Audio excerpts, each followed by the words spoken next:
In the brief, vibrant period following the collapse of the Russian Empire, Ukrainian architecture experienced a dramatic, creative blossoming. This was the era of the Ukrainian People's Republic, UNR, and the early Soviet years, a time when architects forged a distinct Ukrainian modernism, characterized by bold, constructivist forms blended with traditional folk motifs. These structures, built in Kyiv, Kharkiv, and Odessa, were not just buildings, they were physical declarations of a nascent national identity and a modern, independent vision for the future.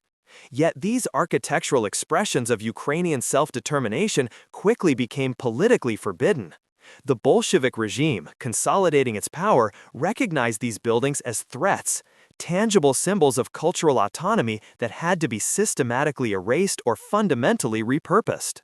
The story of Ukrainian modernism's destruction is not one of wartime fire or earthquake, it is a clear case of political and ideological prescription.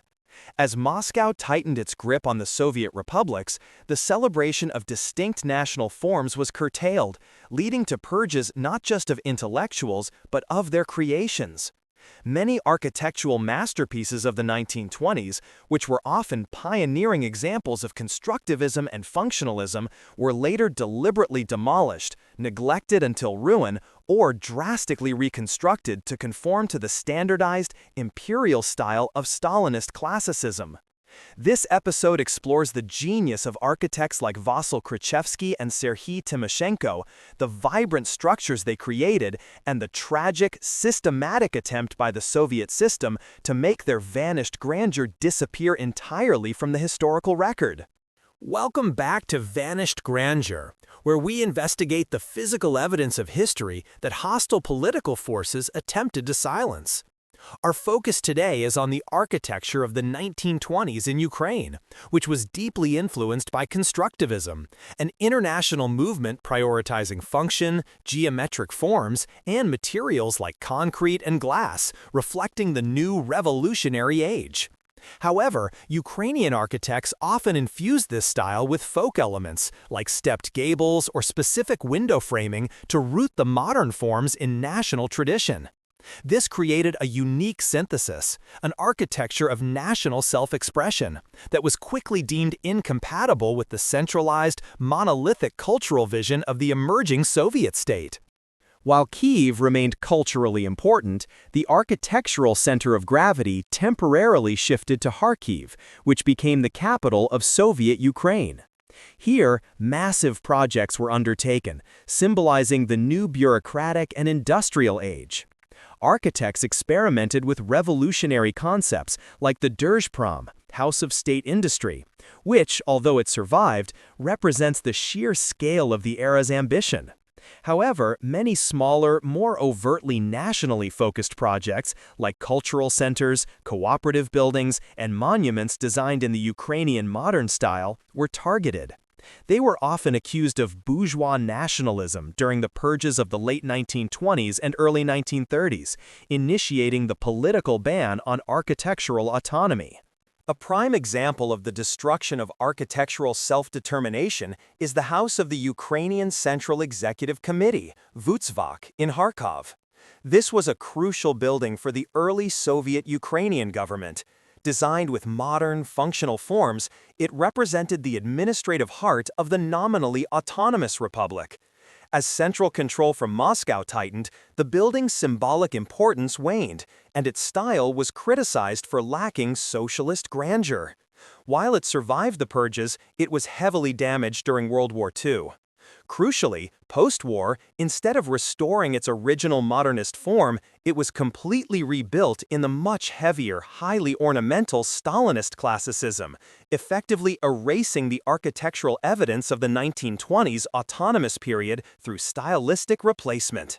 The most common method of architectural proscription in the Soviet era was not outright demolition, though that happened, but radical stylistic reconstruction. Buildings deemed ideologically unsound or architecturally naked, referring to constructivist bare walls, were refaced with heavy columns, decorative cornices, and socialist realist ornamentation. This process, often called beautification, was a deliberate political act to impose a visually uniform, Moscow-approved style across the republics. The original architectural integrity and historical narrative were permanently forbidden, replaced by a standardized imperial aesthetic that denied national distinctions. Many of the architectural casualties were the buildings intended to foster national culture, such as cooperative societies, like Sylsky Gospodar, workers' clubs, and rural administration centers. These buildings often incorporated simplified folk elements, specific roof lines, window proportions, or ornamental brickwork derived from Ukrainska Secessia, Ukrainian Art Nouveau. They were deliberately designed to look Ukrainian, making them immediate targets when the ideological campaign against local deviations began. Their demolition or abandonment was a direct strike against the architectural expression of Ukrainian identity. Even in Kyiv, the historical core was subjected to political redesign. While the destruction of religious monuments, like the St. Michael's Golden-Domed Monastery, was a parallel ideological ban, the urban planning focused on erasing the visible traces of the UNR's brief capital status. The construction of Soviet administrative buildings and later the reconstruction of the Khreshchatyk, Kyiv's main street, after World War II, in the monumental Stalinist style, served to impose a new, foreign architectural order, permanently prohibiting the pre-Soviet urban fabric from re-emerging. The work of architect Vasil Krzyzewski perfectly exemplifies the forbidden style. Krzyzewski was instrumental in developing the Ukrainian modern style, blending traditional wooden folk architecture with modern functionalism. His work, often appearing warm, artistic, and nationally distinct, was inherently contrary to the cold, centralized, industrial aesthetic favored by later Stalinist planners. His ideas and influence were politically sidelined, and many of the buildings that utilized his unique style were either modified beyond recognition or destroyed, creating an artificial gap in the timeline of Ukrainian architectural history. The ideological purges extended beyond mere stylistic criticism to the persecution of the architects themselves. Many avant-garde designers and engineers of the 1920s, who were active during the UNR and early Soviet years, were arrested, imprisoned, or executed during the Great Terror. Their projects were abandoned, their plans confiscated, and their names effectively forbidden from architectural history books. This ensured that there was no continuity in the development of a distinct Ukrainian national architectural school, leaving behind an intellectual and professional void that contributed to the ultimate vanished grandeur of the era's buildings. The most significant architectural losses are the unbuilt projects for Kharkiv as the capital. Huge architectural competitions for government centers, theaters, and housing complexes were held, generating innovative, constructivist designs. Many of these projects, which would have defined a uniquely Ukrainian modern cityscape, were either deemed too expensive, too controversial, or lacked the required Stalinist monumentality.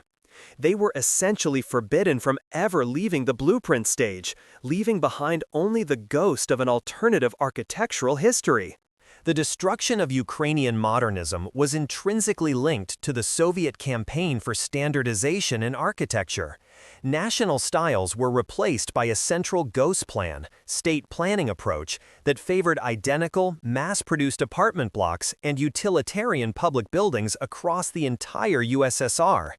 This was an architectural proscription that prioritized rapid, functional expansion over local identity, effectively turning architects into mere state technicians and erasing any distinctive local character.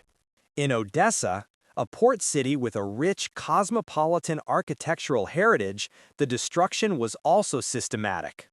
Buildings associated with the brief independent period, or those whose style was seen as too Western or bourgeois, were subjected to modification or neglect.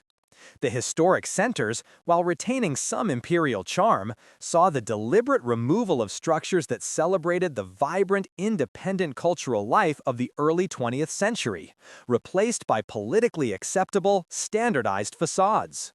a subtle but potent method of prescription with simple state neglect. Buildings whose demolition was too costly or politically complex were simply deprived of maintenance and funding.